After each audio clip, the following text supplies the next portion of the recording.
Voy a hablar de ciencia y derecho. Ya sé que esto de entrada tira para atrás porque tendemos a pensar que son cosas totalmente independientes, que no tienen ninguna relación, aunque mi objetivo hoy, aparte de no aburrir demasiado aquí al público, es haceros ver que la ciencia y el derecho están tan interrelacionados que tienen una motivación en el origen de los derechos humanos que hoy disfrutamos hoy en día. Entonces, voy a dividir la charla explicando tres bloques principales. Intentaré no ir demasiado rápido. En primer lugar, la Edad Media, siglo V al siglo XV. Es conocido el sistema económico, político y social del feudalismo, una sociedad muy estamentalizada, dividida en clases sociales.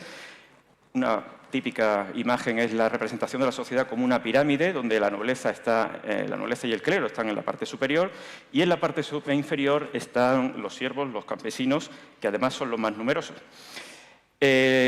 Una cosa que llama la atención es que al principio de la Edad Media el rey no tiene un poder absoluto, ¿de acuerdo? De hecho, se le considera el primero entre iguales, el primero de los nobles entre iguales. Por lo tanto, el rey tiene que llegar a pactos, a acuerdos con la nobleza. Esto supone que, además, en el derecho, a la aplicación de la ley, en esta época, aunque hay códigos legales, en realidad se aplica la costumbre. Es decir, vivimos en un momento en el que la ley que se tiene aplicación más preponderante es la local, la de la zona donde vive la sociedad, que de hecho se caracteriza también en esta época porque las personas no suelen salir del lugar donde han nacido.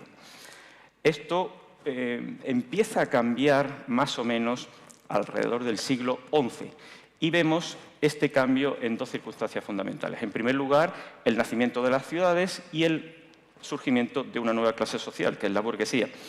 En este cambio, que es el paso de la alta a la baja Edad Media, hay un hecho fundamental y es la llegada de una serie de tecnologías, de inventos, sobre todo de Oriente, que tienen una influencia decisiva en este cambio social.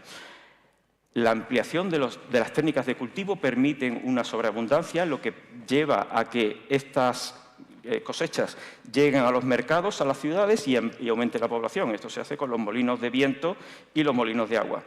Al mismo tiempo, el comercio empieza a prosperar. ¿Por qué? Porque se inventa el timón de codaste y la aguja de navegar, la brújula marítima, que permite viajes más largos, no haya que ir por la costa. Entonces, todas estas circunstancias llevan un cambio social. Si lo unimos al invento de la pólvora y de los cañones, empieza a decaer el feudalismo. ¿Por qué? Porque los reyes ahora pueden derruir los castillos simplemente en un día con un ataque de artillería. Todo esto tiene una influencia en el enlace entre la ciencia y la economía y el mundo social. Llegamos entonces a la Edad Moderna. La Edad Moderna, el Renacimiento, el humanismo, las reformas religiosas, la reforma, la contrarreforma, las guerras civiles. Y esto implica un cambio de mentalidad. Ya empezamos a dejar la idea de que las personas están imbuidas en un ambiente social inamovible, aunque esto seguirá durante un tiempo, y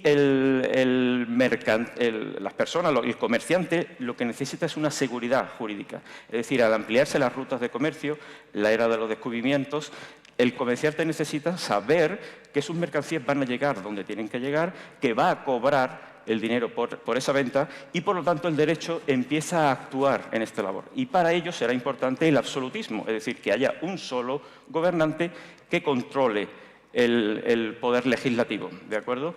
Entonces, todos estos cambios que vemos en el nacimiento de la burguesía llegan también a la aparición del individualismo. Esto tendrá mucho que ver con los derechos. La burguesía le interesa el absolutismo, este control férreo, el nacimiento de los estados modernos, porque de esa forma puede prosperar económicamente. Y esto, a su vez, se unirá con el liberalismo. El liberalismo lo que pretende es que la burguesía, solo la burguesía, pueda comerciar libremente y, además, en un momento dado, cuando alcanzan el suficiente poder, que puedan saltar a la política. Desde el punto de vista científico, pues evidentemente todos estos avances están relacionados, es decir, la técnica hace que avance la ciencia, la experimentación, y a su vez la técnica, estos avances científicos se trasladan hacia la técnica y dará lugar a la revolución industrial que veremos enseguida. Estamos viviendo un cambio importante en la sociedad. Los descubrimientos científicos, estamos en el siglo XVIII, el siglo de las luces, de la Ilustración, lleva a que haya una propagación del interés por la ciencia. Se crean obras de divulgación y los de letras, los pensadores de letras, se interesan también por la ciencia. Roger Bacon, el conocidísimo influyente pensador sobre esta época, llega a decir que la ciencia es poder. Quien controla la ciencia tiene el poder. Montesquieu, quien más tarde será el principal pensador de la división de poderes, hace estudios sobre el eco y sobre la función del riñón. Thomas Hobbes, que es defensor del absolutismo, también hace estudios, publica tratados sobre geometría y física. Al contrario, también sucede. Pensemos que Copérnico tenía un doctorado en Derecho Canónico, que Descartes, además de médico, era jurista. Pero quizá Leibniz será quien mejor caracterice esta unión entre ciencia y derecho. Todos conocemos que fue inventor, la típica trifulca con Newton sobre el cálculo infinitesimal y el sistema binario, pero también fue jurista y ideó la unión del derecho civil y el derecho romano buscando un derecho de aplicación universal. Un derecho de aplicación universal que lo hizo en un tratado, Elementa Iuris Naturalis, volvemos a la unión con los elementos de Euclides, porque él quería unir el derecho y pensaba que se podía demostrar que el derecho, con la aplicación de la lógica y de las matemáticas, sería una parte más de las ciencias.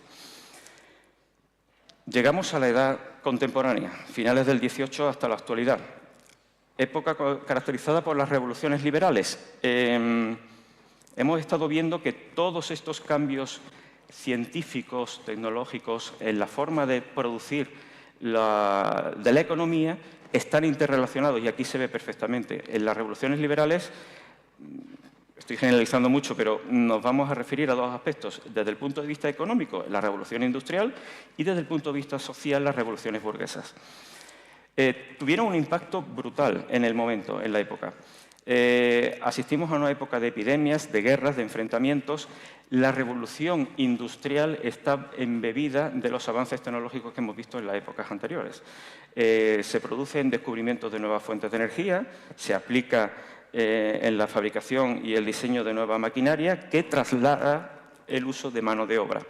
Esto tiene una importancia en la sociedad enorme, porque afecta también a los derechos sociales. Y vamos a ver que las revoluciones burguesas, las más características, pues la revolución que llevó a la independencia de Estados Unidos y la Revolución Francesa, llevan a que los, esta vez, asalariados busquen defender sus derechos. Vemos el nacimiento de la unión de los trabajadores para luchar por sus derechos, el origen de los sindicatos y una lucha por enfrentarse a las normas del trabajo que venían impuestas por la Revolución Industrial, que lo que hacían era que tuvieran unas condiciones inhumanas. Entonces, finalmente consiguen alcanzar derechos sociales y políticos, se dictan normas para defender el trabajo, es decir, se prohíbe que los niños puedan trabajar, ya solo tienen que trabajar 11 horas al día, en algunos casos incluso se llegan a establecer derechos de jubilación. Entonces, todos estos avances evidentemente lo he hecho de forma muy general, lo que nos llevan a ver es que los avances tecnológicos, los avances científicos están inextricablemente unidos con los avances sociales. Tanto es así que cuando llegamos al final de este periodo se pensaba que la Ilustración, el uso de la razón, iba a permitir que pudiéramos desarrollar una sociedad totalmente justa e igualitaria, cosa que vemos que no es así.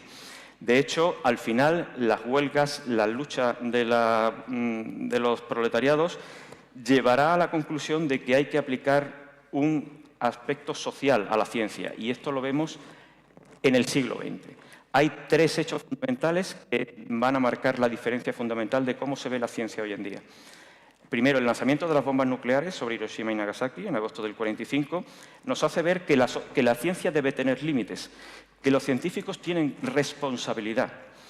Los juicios de Nuremberg, al final de la Segunda Guerra Mundial, también nos hace ver que no todo vale, a la hora del desarrollo de investigaciones científicas. Es el origen de la Declaración Universal de Derechos Humanos y también de una enorme cantidad de normas bioéticas que hoy en día se siguen aplicando. Y por último, y ya termino, al final la Guerra Fría entre Estados Unidos y la Unión Soviética nos hizo ver que la importancia del impacto internacional de la ciencia. Así que espero que haberos hecho ver la importancia de todos estos factores y en el disfrute de los derechos que tenemos hoy en día. Muchas gracias.